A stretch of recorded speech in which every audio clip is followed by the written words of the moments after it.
तो पिछले एपिसोड में हम लोगों ने देखा था कि जो वहाँ पे आम लोग थे वो हाफ मॉइस्चराइज मतलब पार्शियली मॉइस्चराइज्ड हो गए थे और वो लोग इस टाइम पे बेहोश थे। लेकिन वो लोग जब होश में आएंगे तब वो लोग नॉर्मल हो पाएंगे कि नहीं हो पाएंगे इसका कोई गारंटी नहीं था। और यहाँ पे जो silver fang, bomb plus blizzard है, उन लोग को हो सकता है कि आम लोग जो यहाँ पे अभी बेहोश है वो लोग मतलब जो मॉइस्चराइज हो चुके हैं और वो लोग जब होश में आए तो हो सकता है कि उन लोगों को मारना पड़ जाए। हालांकि ये लोग ऐसा पाप करना नहीं चाहते, लेकिन ऐसा हो सकता है कि इन लोगों को मजबूरन ऐसा पाप करना पड़े, उन लोगों को मारना पड़ जाए। तो भाई लोग, स्वागत है आप लोगों का वन पंच मैन सीजन 4 एपिसोड नंबर 4 में। तो चलो फिर जल्दी से देख लेते हैं कि आगे की कहानी में क्या होने वाला है, क्योंकि बहुत मजा आने वाला है। आइए देखते हैं, बैठचंद मजा आएगा। अब आगे हम लोग देखते हैं कि सिल्वर फैंग जो होता है वो अपने मन में सोच रहा होता है कि half moisturization, it's almost as if कि बस हम लोग देखते हैं वहाँ पे जितने भी लोग बेहोश पड़े होते हैं वो सब लोग होश में आने लग जाते हैं। और होश में आने के बाद वो सब लोग एकदम नॉर्मल बिहेव कर रहे होते हैं, मतलब नॉर्मल इंसानों की तरह बिहेव कर रहे होते हैं। और होश में आते ही वो लोग क्वेश्चन पूछने लग जाते हैं कि अरे ये हम कहाँ पे आ गए, ये हम लोगों को क्या हो गया है, ये मेरे सिर पर क्या उग गया, ये मेरे मुंह पे क्या उग गया, ये मेरे नीचे क्या उग गया, मतलब वगैरह वगैरह सवाल पूछने लग जाते हैं। तो ब्लिजर्ड उन लोगों को कंट्रोल करती है, उन लोगों को संभालती है और उन लोगों को बताती है कि अरे अरे चिंता करने की जरूरत नहीं है रे, हम लोग है ना, हम लोग इधर तुम लोगों के साथ है, तुम लोग एकदम पूरा फुल्ली तरह से सेफ है। बस तुम लोग हाफ मॉइस्चराइज्ड हो गया, मतलब आधे मॉइस्चर में कन्वर्ट हो गए हो। लेकिन अभी तुम लोग होश में आए हो ना, तो तुम लोग का हालत देख के, मतलब तुम लोग के हालत में सुधार देख के हमको ऐसा लग रहा है कि तुम लोग का ये वाला प्रॉब्लम है ना, जो तुम लोग हाफ मॉइस्चराइज हो गए, ये भी जल्दी ही ठीक हो जाएगा। तो इसके लिए भी चिंता करने की जरूरत नहीं है, तुम लोग थोड़े टाइम में एकदम नॉर्मल हो जाओगे। और वैसे भी तुम लोग का हेल्प करने के लिए हम लोग 3 यहाँ पे है ना, सो नो टेंशन, एकदम चिल मारने का। अब आगे हम लोग देखते हैं कि जो बॉम्ब होता है वो फैंग की तरफ देख कर ये कुछ नोटिस करता है कि जो फैंग है वो बहुत ही ज़्यादा परेशान लग रहा होता है, वो कुछ सोच रहा होता है अपने मन में। और फैंग अपने मन में सोच रहा होता है कि कहीं गारो भी इन लोगों की तरह हो सकता है कि हाफ मॉइस्चराइज में कन्वर्ट तो नहीं हो गया होगा। तभी जो बॉम्ब होता है और बाकी सारे वहाँ पे जो ब्लिजर्ड और फैंग होता है वो सब लोग नोटिस करते हैं कि वहाँ पे जितने भी आम लोग अभी होश में आए थे ना, उन लोगों पर से अपने आप से ही धीरे धीरे करके उन लोगों का जो हाफ मॉइस्चराइजेशन वाला इफेक्ट होता है, जो उन लोगों पे वो लोग ट्रांसफॉर्म हो गए, तो वो अपने आप से ही फेड होने लग जाता है। वो लोग वापस से नॉर्मल ह्यूमन में, मतलब अपने असली फॉर्म में ट्रांसफॉर्म होने लग जाते। तब वहाँ पर जो फैंग होता है उसको समझ में आ जाता है कि once heart is the crucial factor, मतलब ये जो मॉन्स्टर सेल्स है जो लोगों को इफेक्ट करते हैं मॉन्स्टर बनाने में, उससे लड़ा जा सकता है।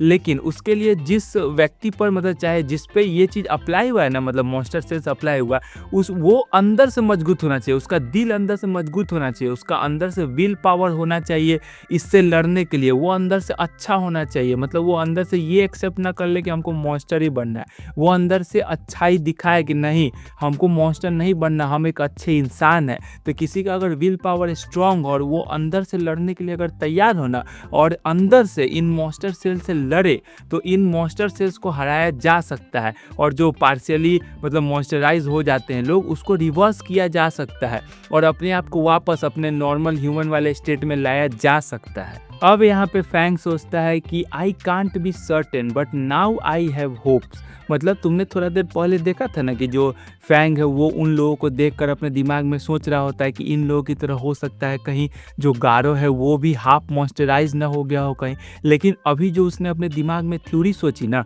मॉन्स्टर सेल्स को हराने का और हाफ मॉइस्चराइजेशन को वापस रिवर्स करने का, उसके बेस पे वो अपने मन में सोचता है कि अब मेरे अंदर होप्स जग चुके हैं कि इस थ्योरी के बेसिस पे अगर गारो हाफ मॉइस्चराइज में, मतलब मॉन्स्टर में कन्वर्ट हो भी गया होगा, तब भी अभी भी होप्स है कि उसको वापस लाया जा सकता है, मतलब उसको वापस अपने नॉर्मल ह्यूमन फॉर्म में, ह्यूमन स्टेट में ठीक किया जा सकता है, वापस लाया जा सकता है। तभी मिस ब्लिजर्ड जो होती है वो फैंग को देखती है कि वो बहुत ही ज़्यादा परेशान लग रहा होता है, कुछ सोच रहा होता है। तो जो मिस ब्लिजर्ड होती है वो फैंग को बोलती है कि सिल्वर फैंग जी, अरे तुझसे ऐसे परेशान ना हो जी, ऐसे दुखी ना हो जी,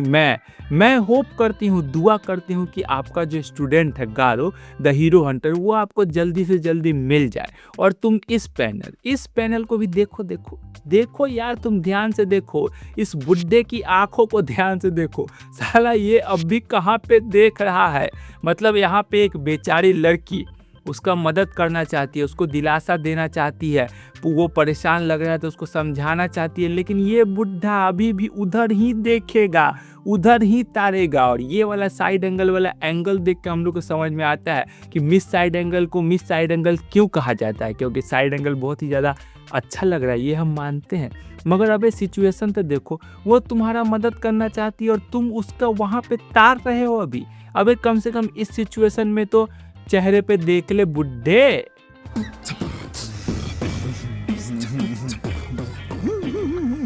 इसी में ऐड करते हुए ब्लिज़र्ड सिल्वर फैंग से ये भी बोलती है कि मैं ये भी दुआ करती हूँ कि आप उसको जल्दी से जल्दी ढूंढ ले बिफोर ही becomes a monster to the core. मतलब यहाँ पे इसका मतलब ये है कि हम गारो को जानते हैं ना कि वो चाहे कितना भी बुरा हो लेकिन उसके अंदर अभी भी अच्छाई बची हुई है, क्योंकि हमने उसको देखा था उस बच्चे को बचाते हुए। तो हम लोग को पता है कि उसके अंदर बहुत ही डीप में कहीं ना कहीं थोड़ा मोड़ा अच्छाई बचा हुआ है। लेकिन क्या हो कि गारो अपना अंदर का सारा अच्छाई खो दे, वो मतलब अपने अंदर से अपने विल पावर से मतलब लड़ना ही छोड़ दे। वो मान ले कि नहीं हमको मॉन्स्टर ही बनना, हमको अपने अंदर का सारा अच्छाई खत्म कर देना, हमको अब सिर्फ डिस्ट्रक्शन ही डिस्ट्रक्शन चाहिए। मतलब वो अपने अंदर से लड़ना ही छोड़ दे, फिर तो उसको मॉन्स्टर बनने से कोई नहीं रोक सकता है। मतलब अगर उसके अंदर अच्छाई बचा रहा तब उसको वापस लाया जा सकता है, उसको मनाया जा सकता है मॉन्स्टर सेल से लड़ने के लिए, अपने मॉन्स्टर जो बन गया होगा अगर तो उसको वापस मतलब रिवर्स होने के लिए। लेकिन अपने अंदर से वो विल पावर ख़त्म कर दे लड़ने का, वो मतलब कि दिल से पूरा करप्ट हो जाए, बुरा बन जाए, तब तो उसको पूरी तरह से मॉन्स्टर बनने से कोई नहीं रोक सकता। इसीलिए यहाँ पर जो ब्लिज़र्ड होती है वो सिल्वर फैंग से बोलती है कि हम दुआ करते हैं कि वो आपको जल्दी से जल्दी मिल जाए, इससे पहले कि वो अंदर पूरा कोर से करप्ट हो जाए, उसके पूरा अंदर में अगर थोड़ी मोड़ी अच्छाई बची वो भी पूरी तरह से ख़त्म हो जाए ना, पूरा तरह से वो मॉन्स्टर बन जाए अंदर से। बाहर से तो मतलब वो ऑलमोस्ट तुम समझो बन ही चुका है, लेकिन अंदर से भी पूरा मॉन्स्टर बन जाए, उससे पहले वो आपको मिल जाए। तो फिर फैंग बोलता है कि हाँ उम्मीद तो हमको भी यही है, लगता तो है कि हम उसको बचा लेंगे। फिर फैंग बोलता है कि यार अभी हम लोग के पास कोई ट्रांसमीटर ही नहीं है जिसके थ्रू हम लोग हेडक्वार्टर्स में कॉल कर सकते थे, वहाँ से किसी को हेल्प के लिए बुला सकते थे, मगर अब हम लोग ऐसा नहीं कर सकते हैं क्योंकि हमारे पास ट्रांसमीटर नहीं है। और उसके ऊपर से हम लोग को ये भी नहीं पता है कि यहाँ पर जो बाकी सारे हीरोज़ आए हैं वो लोग इस टाइम पे कहाँ पे और क्या कर रहे हैं। तो हमारा सबसे सेफेस्ट मूव जो इस टाइम पे रहेगा वो बाकी सारे हीरोज़ को खोजे, मतलब हम लोग जाकर बाकी सारे हीरोज़ को खोजे और उनके साथ रीयूनाइट हो जाए, मतलब उनके साथ ज्वाइन हो जाए, उनके साथ मिल करके काम करें। अब ये बात सुन करके जो बॉम्ब होता है वो सिल्वर फैंग को आम लोगों की तरफ इशारा करते हुए दिखाकर बोलता है कि चलो ठीक है हम लोग तो मतलब चले जाएंगे, लेकिन ये जो आम लोग यहाँ पे इन लोगों को हम लोग ऐसे अकेला खुले में छोड़कर तो नहीं ना जा सकते हैं। हो सकता है कि कोई दूसरा मॉन्स्टर आके इन लोगों पे अटैक करने लग जाए। अब उन आम लोगों को बचाने के लिए ये तीनों आपस में मिल करके बनाते हैं एक प्लान, और इन तीनों के प्लान के अकॉर्डिंग ये तीनों मिल करके उन आम लोगों को लिटरली एक जेल में बंद कर देते हैं। मतलब झूठ मूठ का ही बंद करते हैं उन लोगों को बचाने के लिए, जहाँ पे सुपर एस उन आम लोगों को समझाती है कि देखो अब यहाँ पे तुम लोगों को इस जेल के अंदर बंद रहना है, मतलब झूठ मूठ का ही बंद रहना है, और तुम लोगों को थोड़ा हिम्मत रखना है, तुम लोगों को एक दूसरे का मदद करना है, और यहाँ पे मतलब तुम लोगों को जेल के अंदर ही करना है एक्टिंग, और एक्टिंग ऐसा करना है कि तुम लोगों को वो जो अधनंगी चुड़ैल सुपर एस है ना उसका स्लेब बनने की एक्टिंग करना है कि तुम लोग अभी भी उसके स्लेब हो, ताकि यहाँ पर कोई दूसरा मॉन्स्टर अगर तुम लोगों पे अटैक करने आए तो उसको ऐसा लगे कि तुम उस चुड़ैल सुपर एस के स्लेब्स हो, तो तुमको उसका स्लेब समझ करके वो मॉन्स्टर तुम पे अटैक नहीं करेंगे, तुम लोग को छोड़ देंगे, और तुम लोग इस तरह से इस जेल के पीछे एकदम सेफ रहोगे। इसी में ऐड करते हुए फैंग उन आम लोगों से कहता है कि हमें पता है कि हम तीनों को आप लोगों को ऐसा डिफिकल्ट सिचुएशन में ऐसे अकेला छोड़ के के जाना पड़ रहा है, लेकिन हम लोग भी क्या कर सकते हैं, हम लोग को जाना पड़ेगा। तो ऐसे में आप लोग ही एक दूसरे का सहारा हो, एक दूसरे का मदद करना, और आप लोग को एक्टिंग तो करना पड़ेगा ना मेरी जान। बस जब तक एक्टिंग कर लेना, थोड़ा संभाल लेना, जब तक कि हेड क्वार्टर्स में से कोई आप लोगों का यहाँ पे मदद करने के लिए ना आ जाए, तब तक थोड़ा अच्छी एक्टिंग कर लेना और ज़रा संभाल लेना। तो अंदर जो आम लोग होते हैं उनमें से एक बंदा बोलता है कि अरे चिंता नहीं करने का, चिच्चा एक्टिंग ही करना है ना, अपन लोग कर लेंगे रे। अरे अपन लोग यहाँ जितने भी लोग हैं ना,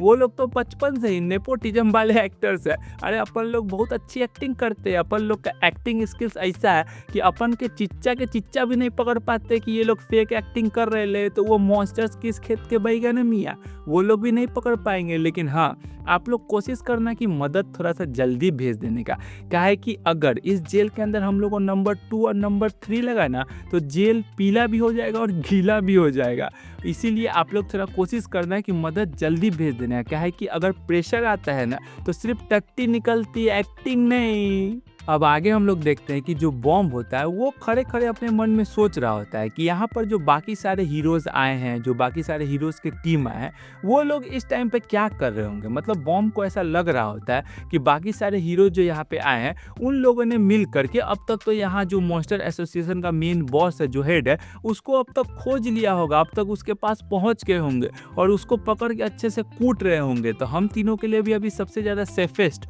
और अच्छा ऑप्शन यही रहेगा कि हम लोग भी उसी तरफ जाए, ताकि वो जो मॉन्स्टर एसोसिएशन का बॉस है उसको थोड़ा हम लोग भी देखें, हम लोग को भी वो मिल जाए और हम लोगों को भी अपने हाथ का खुजली मिटाने का मौका मिले। मतलब हम लोग को भी तो थोड़ा मौका मिलना चाहिए उस बॉस को पीटने का, कूटने का। अब बेचारे बॉम्ब को यहाँ पे पता ही नहीं है कि वो जिस बॉस के बारे में सोच रहा है, वो बॉस तो ऑलरेडी निकल लिए, उनका तो अंतिम संस्कार भी हो चुका है। मतलब हमारे साइतामा ने पहले ही उस बॉस को हरा दिया और उस बॉस का नामो निशान मिटा दिया है। बॉस ही नहीं, बॉस के नीचे जो छोटे बॉस थे उनका भी नामो निशान मिट चुका है। मतलब तासुमाकी ने उसको भी हरा करके उसका भी नामो निशान मिटा दिया हुआ है। तो अब यहाँ पे कोई बॉस बचा ही नहीं है। तो भाई लोग, बस इस एपिसोड में हम लोग कहानी को यहीं तक रखेंगे। बाकी आप लोग कमेंट करके बताना कि आप लोगों को वीडियो कैसा लगा, एपिसोड कैसा लगा, और जल्दी से जल्दी प्लीज़ यार, जल्दी से जल्दी 1000 सब्सक्राइबर्स पूरे करा दो। तो लाइक शेयर सब्सक्राइब करके ही जाना। बाकी मिलते हैं नेक्स्ट, तब तक के लिए पीस आउट।